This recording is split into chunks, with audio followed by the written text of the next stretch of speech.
Welcome everyone. I'm Beth Shekinah Terrence, and I'm really excited to share May Is For Metta 2023 with you, planting seeds of loving kindness and compassion. This is a virtual program. It's a love offering that I've been sharing since 2011 with a couple of gaps along the way, but I'm really excited to be here with you this year.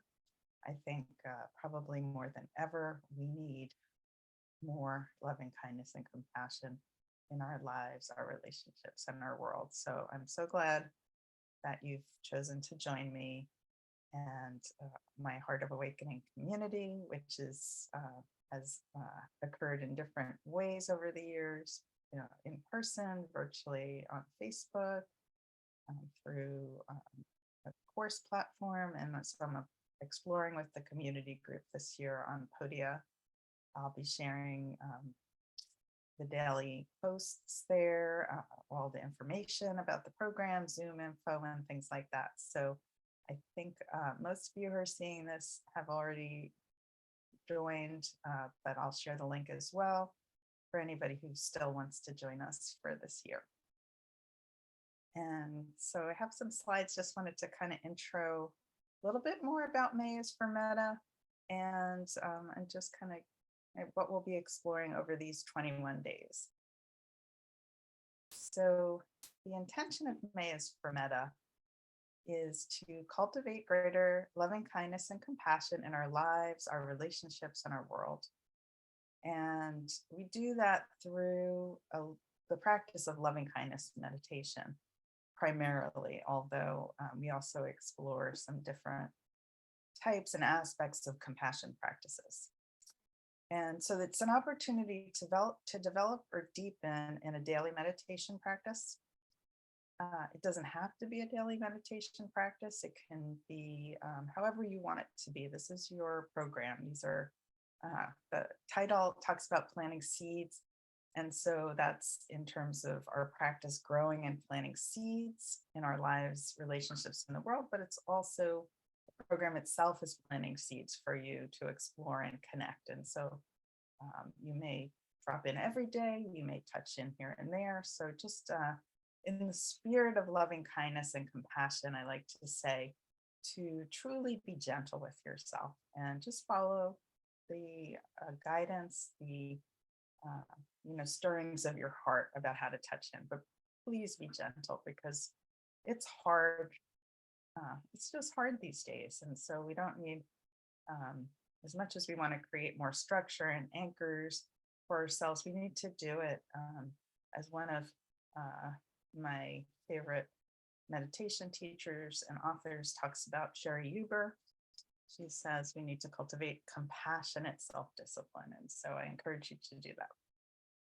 And if you don't know how, because I know I'm someone who has had to really work on that and continues to, that's something to explore here too.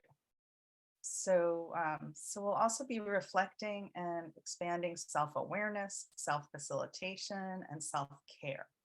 And that's through contemplative practices, through meditation, loving kindness, self-reflection.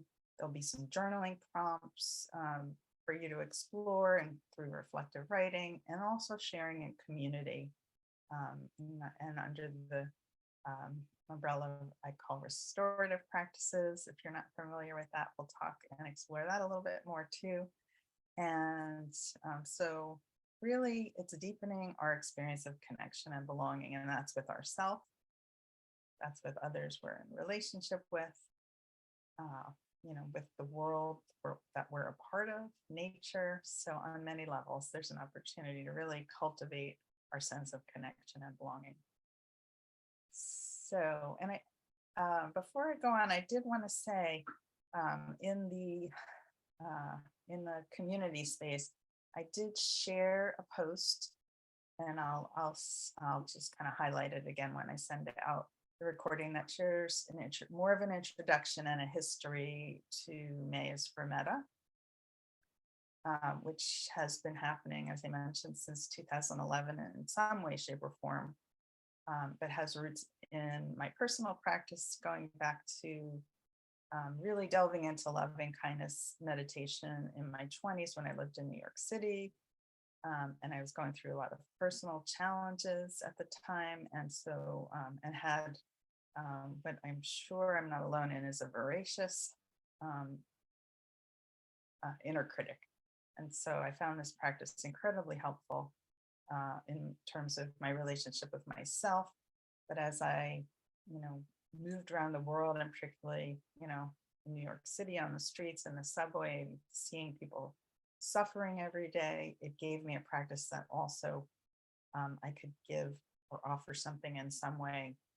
At times maybe I'd give a homeless person money or food, but sometimes, we can give to every person, and also people are suffering in different ways. So I found this practice was a way to give an offering in a way, rather than closing down and feeling like aversion or I could do nothing. So and in the evolution of that, as I've been teaching and facilitating programs on meditation and mindfulness and transformation and healing for over 25 years now, I found that loving kindness and cultivating compassion is really,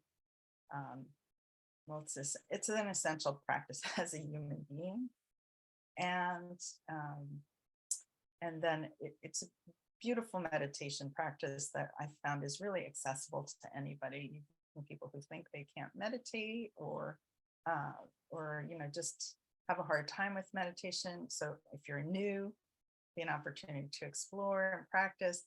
But even for people who really are advanced meditators, this is a practice I know I come back to even after, close to 40 years of being a meditation practice. I come back to this practice again and again. And we all need to, come back to that foundation of compassion. So there'll be an opportunity to explore wherever you're at. So just remember that it's your practice. You'll have the opportunity to tune in as you'd like to. And however you're arriving, whether you've never heard of loving kindness or metta, or you're very experienced, I know there'll be something here for you. So with the anchor being meditation, a form of meditation, I just wanted to share these quotes about the power of meditation. First is by John Kabat-Zinn. It says, meditation is a way of being. Meditation is not about trying to get anywhere else. It's about allowing yourself to be exactly where you are and as you are, and the world to be exactly as it is in this moment. The next quote is from the Dalai Lama. It says, meditation is the process whereby we gain control over the mind and guide it to a more positive direction.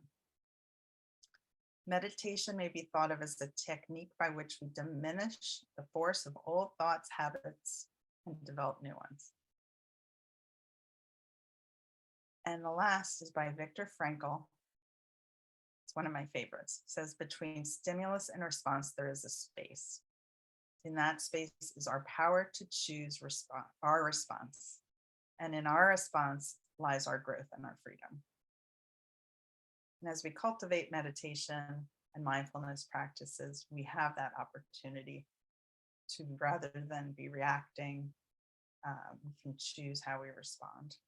So I just extend that invitation that this time is also an opportunity to explore meditation and explore these concepts. So the title of the program is May Is For Metta, and planting seeds of loving kindness and compassion. And so metta is a traditional Buddhist meditation practice, and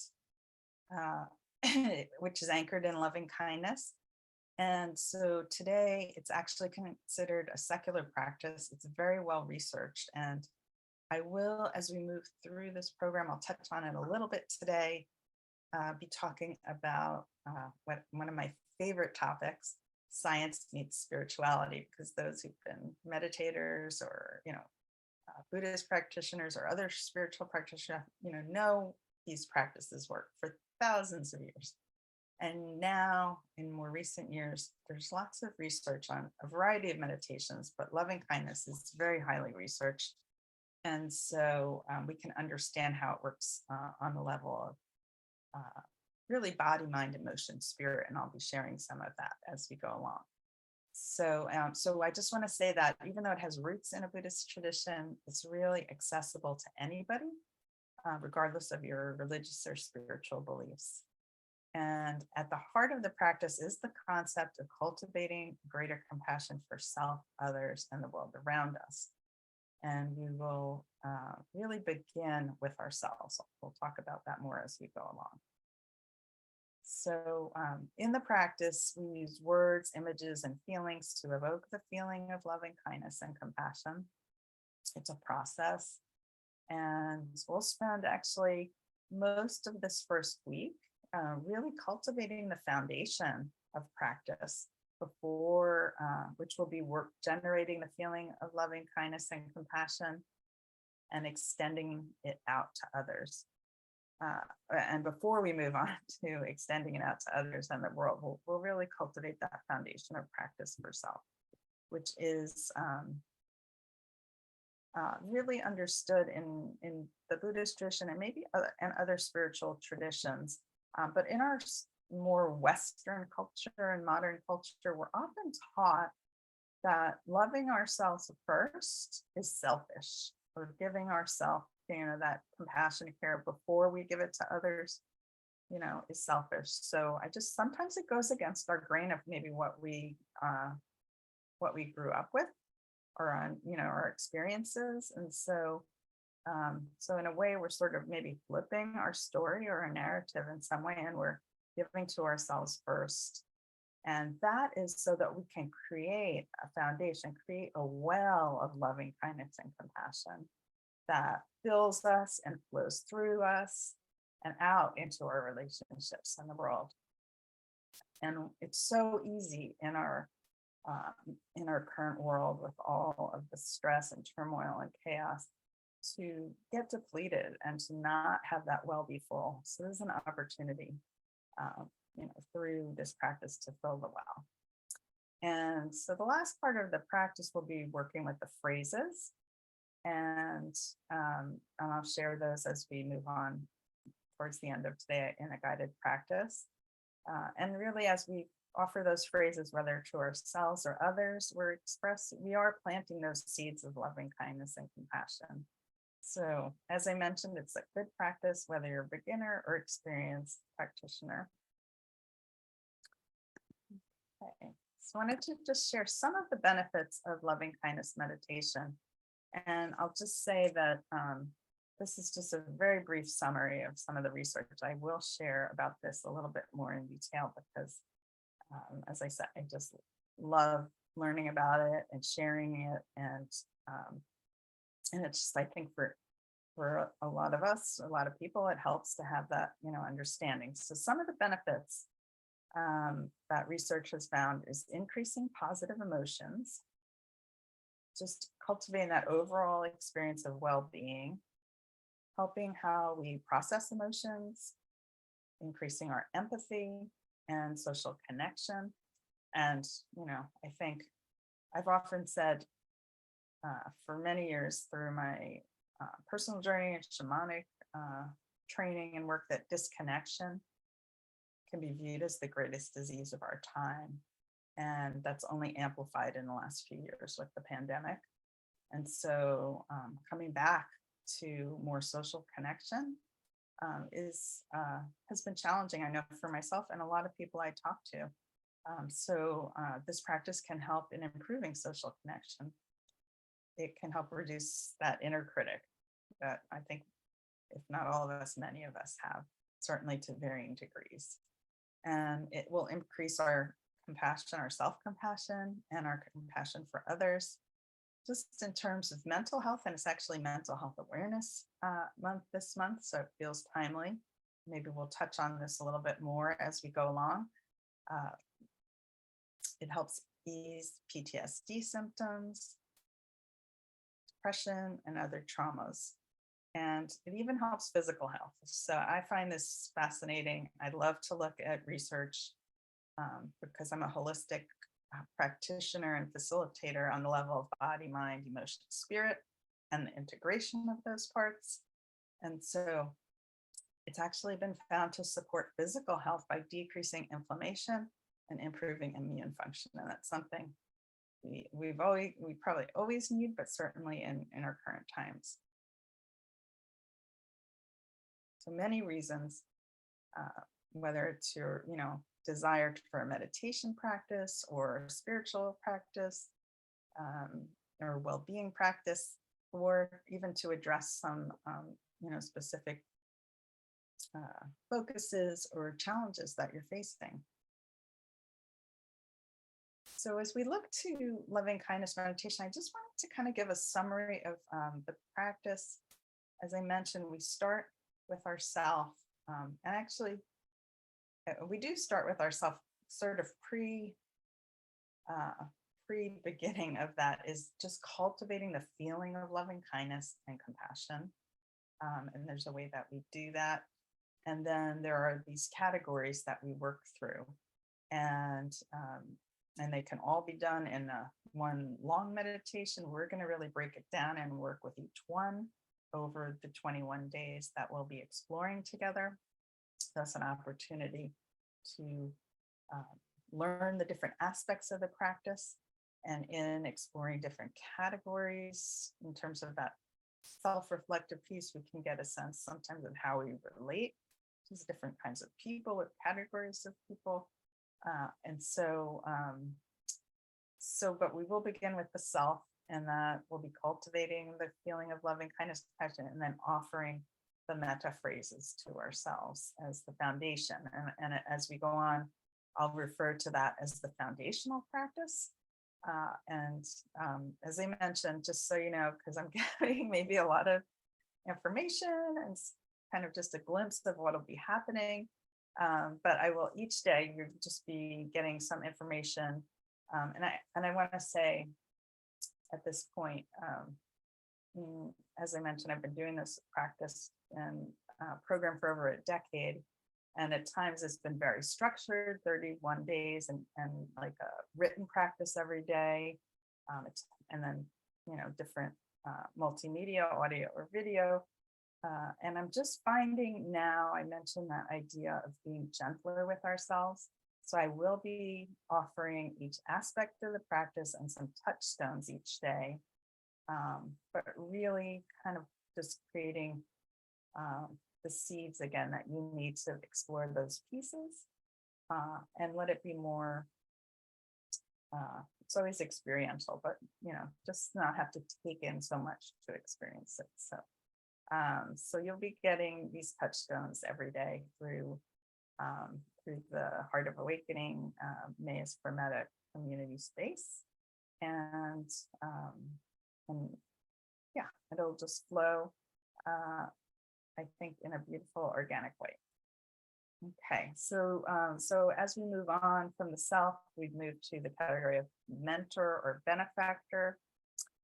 We'll also then move, and that's someone who's really supported us on our journey, someone who, we think of that person and we feel that unconditional love and compassion, 100% really. It could be a grandparent or a teacher, sometimes it's a pet. And at this point, actually, maybe I'll touch on this a little bit more, because as we move into,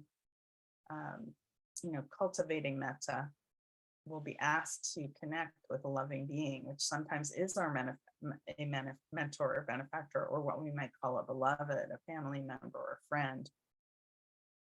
And so we really want, particularly before we move on to these categories, when we're cultivating that foundation, we want that being or group of beings that we connect with to really bring up those positive feelings and qualities.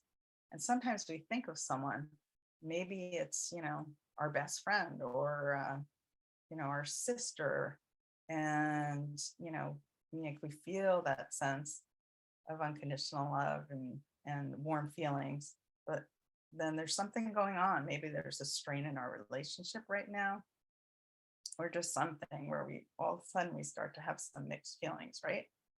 So just to know, as you're beginning to cultivate the foundation for metta, you really want to choose people or beings, animals. So again, it could be your dog or cat, it can even be an element of nature, maybe your favorite place or a certain tree.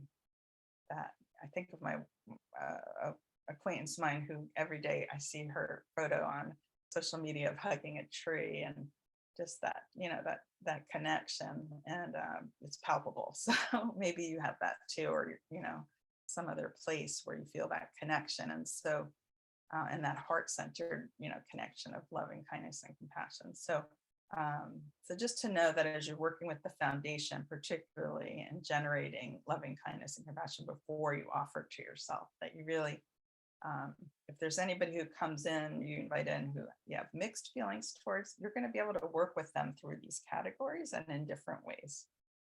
But you want to hold that. That is really beginning is your sacred space. So, okay.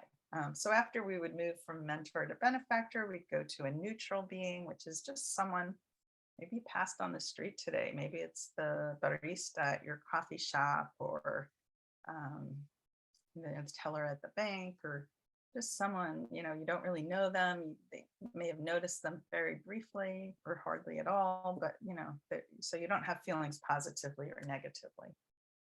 And then the next category is a difficult person, traditionally known as an enemy. That's pretty intense. Well, so there's varying degrees. It can be, someone who we feel just frustrated with today, minor irritation. And it could be someone we definitely feel extreme feelings of resistance, or even we might say hatred towards, or we feel they have it towards us. So there's an opportunity to work both with each category and with varying degrees of feeling. And then the last, and I want to say, sometimes people think, do I really want to offer loving kindness and compassion to this difficult person? And I find I've heard the most miraculous stories when people focus on someone, whether it's a work colleague or a family member. And maybe that other person doesn't really change, although it might seem that they've changed. But it's often in our own inner experience and how we relate with them and with ourselves when we create and offer that loving kindness. And we always come back to ourselves. So if we're offering to someone and it's difficult and challenging, we come back to offering for ourselves too. So it's a process, but it's always an interesting category to explore. Then the last category is known as all beings. And that can be very vast. All beings without exception is the traditional way of speaking that category. But it's often helpful to start with smaller groups. So maybe be starting with, your family, or we're a virtual group, but if we were together, and we are together in an energetic sense, with our group of people wherever we are around the world. Or it can work with categories like all children, all women, all animals, all men, and then finally moving to all beings without exception is the intention. So, and I'll just say before we move into a little bit of practice that, I think actually there's a little bit more I wanted to cover before we practice, is that we hold an intention. And we'll talk about this actually in traditional Buddhist practice, often begin with what we say generating the merit of the practice. So asking that the practice be for our own benefit and for all beings. And so we'll hold that intention as we begin here, both in opening this container and as we practice together. But also, another aspect as we move through the categories is just holding the understanding that just as I wish to be happy and peaceful and free of suffering and have ease of well-being, so does this other being. So it is all beings.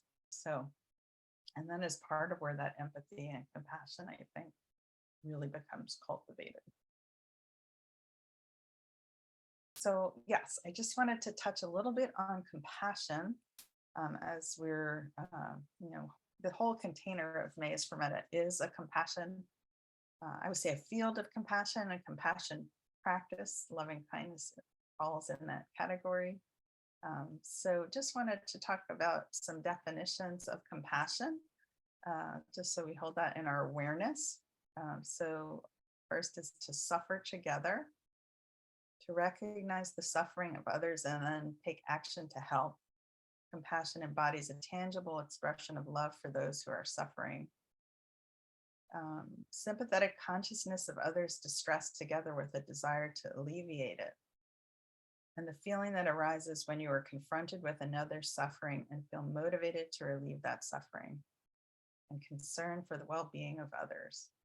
And so as we think about compassion, as I mentioned earlier in my little bit of my story about first coming to loving kindness, often we notice another's suffering and we don't know what to do. And again, there may be times we can do something outwardly and other times we cannot. So this space, I think, and the loving kindness meditation will be an opportunity to explore that and to be just more in tune with your own experience of compassion. And there's the experience of compassion and the practice of compassion as well. And so we can take it from the feeling that's talked about here, or the feeling or the recognition and the experience, to then practicing compassion in an active way in our lives, in our relationships. And it's most needed, I believe, in our world. So I wanted to define self-compassion, which, as I mentioned, is that practicing for the self, and that foundation is at the heart of metta and of loving kindness. And for many of us, it's a really big challenge. I know for myself it is, and for a lot of the folks I work with, and just, a lot of people I know, I think it's really hard to have self-compassion, and just depending on our upbringing or personal upbringing or culture, it can go against our grain, or we just don't have the experience of how to cultivate it, even when we hold the intention. So that is something we're really going to focus on and explore here. So I wanted to share these two definitions they're actually by two different groups of researchers who have done a lot of study on compassion practices and self-compassion. And the first by Whitlock says, self-compassion is the ongoing practice of relating to yourself kindly and fairly. It is especially helpful during times of stress and suffering. Self-compassion is not picking yourself when you're down, which prolongs stress reactions and creates more suffering and delays your ability to get back up. Instead, self-compassion is about treating yourself as you would treat a good friend in distress. It's about responding with caring support. And Kristen Neff and Chris Germer, they said, self-compassion is the practice in which we learn to be a good friend to ourselves when we need it most, to become an inner ally rather than an inner enemy. I love both those quotes, but I love the last one. Some of you may know I work with a practice called Feeding Your Demons, which is based on a Buddhist shamanic practice. And it's also a secular practice that is one of my favorite compassion practices. And we really talk about that idea of the inner, here it says enemy or demon, becoming an ally or inner ally. So thinking about befriending, being a good friend to yourself. And, one of the things when we think about that self-critic, I always like to invite myself and others to think about, well, if a good friend of mine was going through this experience or struggling in the way that I'm struggling, what would I say to them?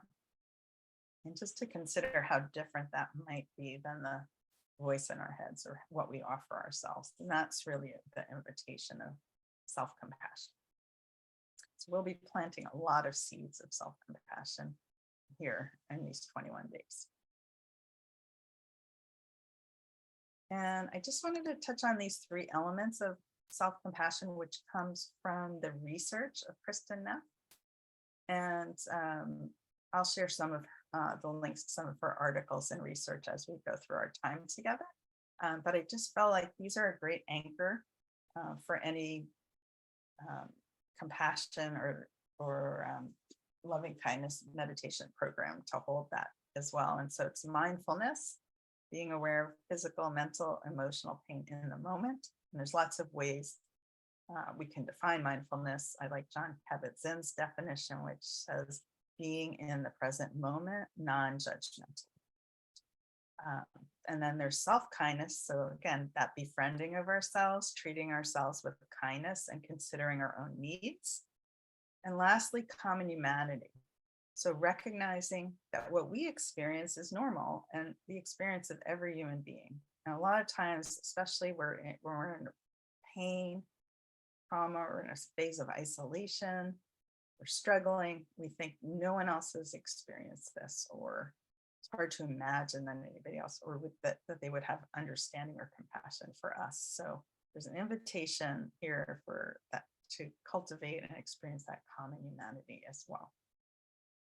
And that's part of why I believe exploring these kinds of practices, on our own and in community is incredibly beneficial. Okay, so that brings us to the metta phrases, the loving kindness phrases.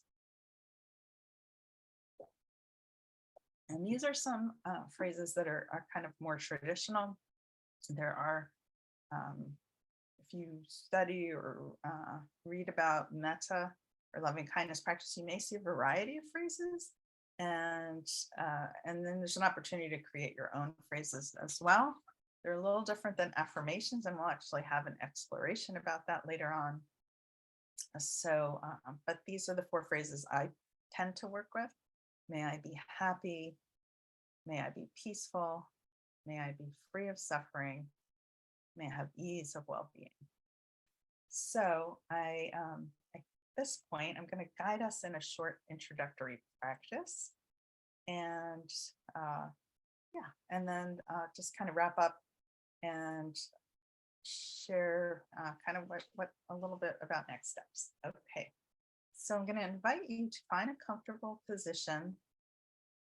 If you're sitting, you may sit cross-legged on the floor. You might be on a chair, have your feet flat on the floor, your body straight but not tense, your shoulders and stomach relaxed, your hands on your knees or lap.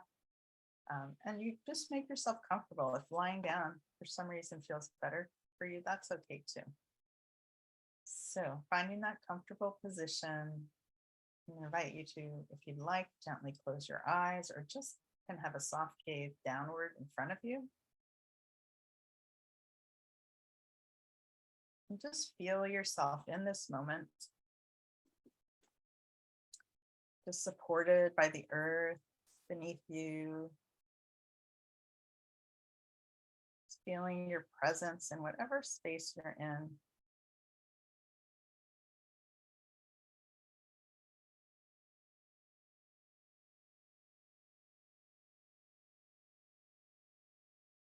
Taking a few deeper breaths, breathing in for a count of 5 and out for a count of 5.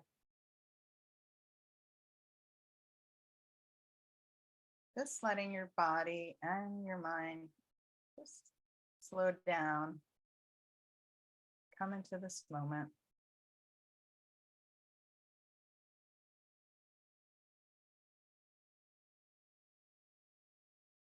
If there's any thoughts or worries of the day that arise, you can notice them and then just let them go on the out breath, just like a cloud passing by in the sky.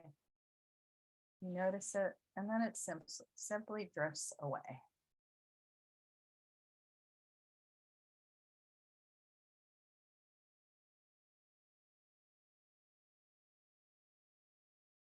I invite you to place a hand on your heart, center of love, compassion, gentleness,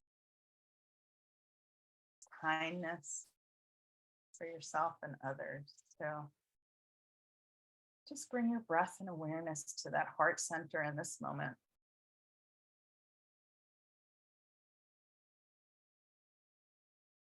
Just allowing yourself to anchor into the energy of the heart. You may keep your hand there or just let it drop. And then as we begin to generate the feeling of loving kindness and compassion, I'm going to invite you to connect with one loving being. This again can be a mentor or benefactor, someone who's really supported you in some way. It can be an animal, your beloved dog or cat or turtle. It can be an element of nature. And just really holding that you feel this sense of unconditional love, this loving quality that you just begin to imagine this being or this energy across from you. And you just feel a sense of warm-heartedness, of compassion, connection, support.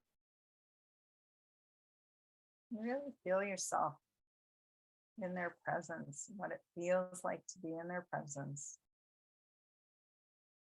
Feeling the heart connection that flows from their heart to your heart, and your heart to their heart. And just beginning to receive that heart energy from them, all of that energy of unconditional love, kindness, compassion that they hold for you. Just breathe it in, receiving it through your line of heart energy, feeling it pour into your whole body, all the way down to the soles of your feet, up through your core of your body, down your shoulders, and arms and hands, up through your head and neck. Just breathing in that energy of love and compassion from this being, letting it fill you, every atom and cell bathing in loving kindness and compassion.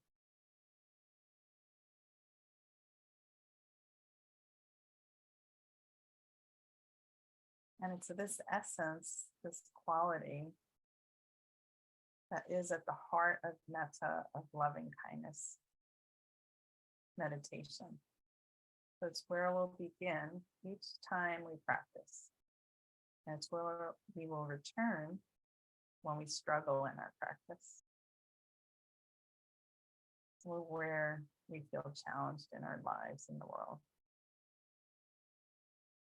So it's a couple more breaths, really generating and feeling that fullness that comes as you receive, just open for receiving this energy from your loving being. They radiate it into you, lighting up every atom and cell of your being with loving kindness and compassion.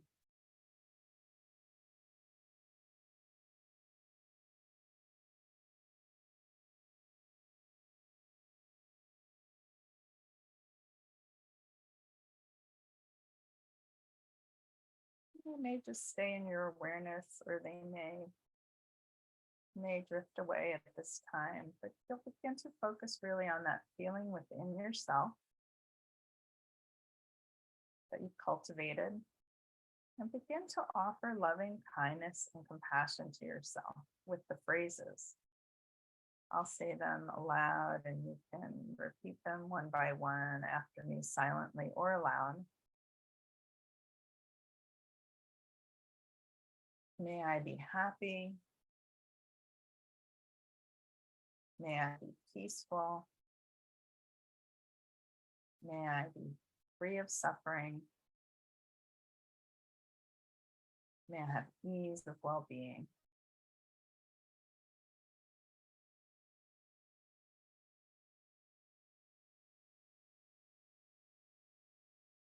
May I be happy. May I be peaceful. May I be free of suffering. May I have ease of well-being.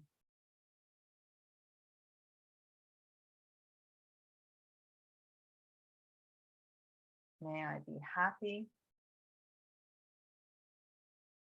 May I be peaceful. May I be free of suffering.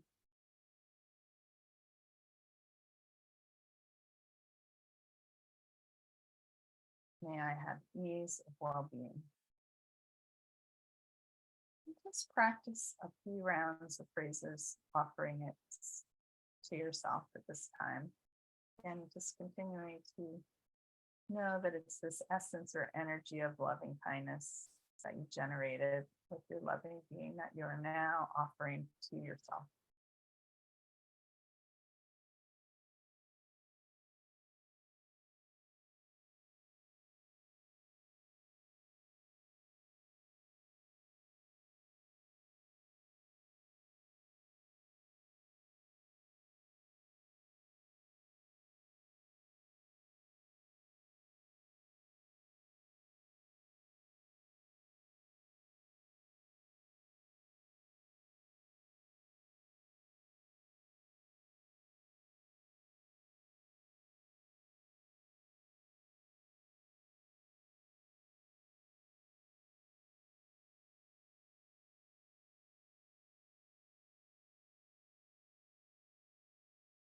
May I be happy.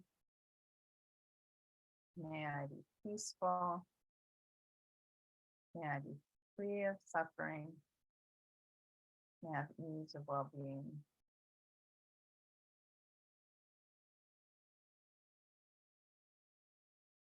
Just noticing how it's felt to take some time to generate loving kindness and compassion with a loving being, one loving being. Have a chance to expand this out in the next few days to a circle of loving beings. And then to offer that loving kindness to yourself through the phrases. Just noticing. Sometimes it feels easy and open. Sometimes you feel some resistance or constriction. It's all an exploration.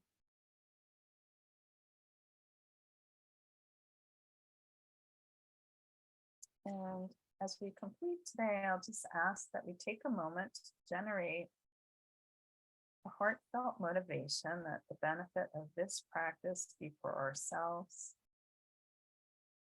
each one of us who's participating, for all who are joining us as points of light around the world in the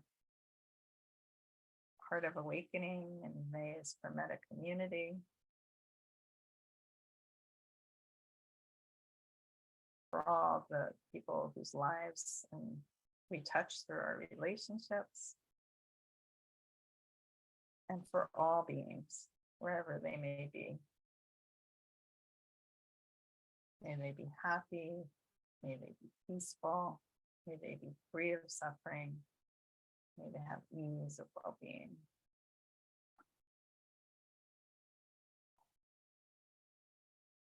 Just taking a moment, you need to take a few deeper breaths, move your hands or feet, stretch your body a little, open your eyes if they're closed. Let's stop the share here. So I just really want to thank you for joining me for this journey of May Is For Metta 2023, planting seeds of loving kindness and compassion.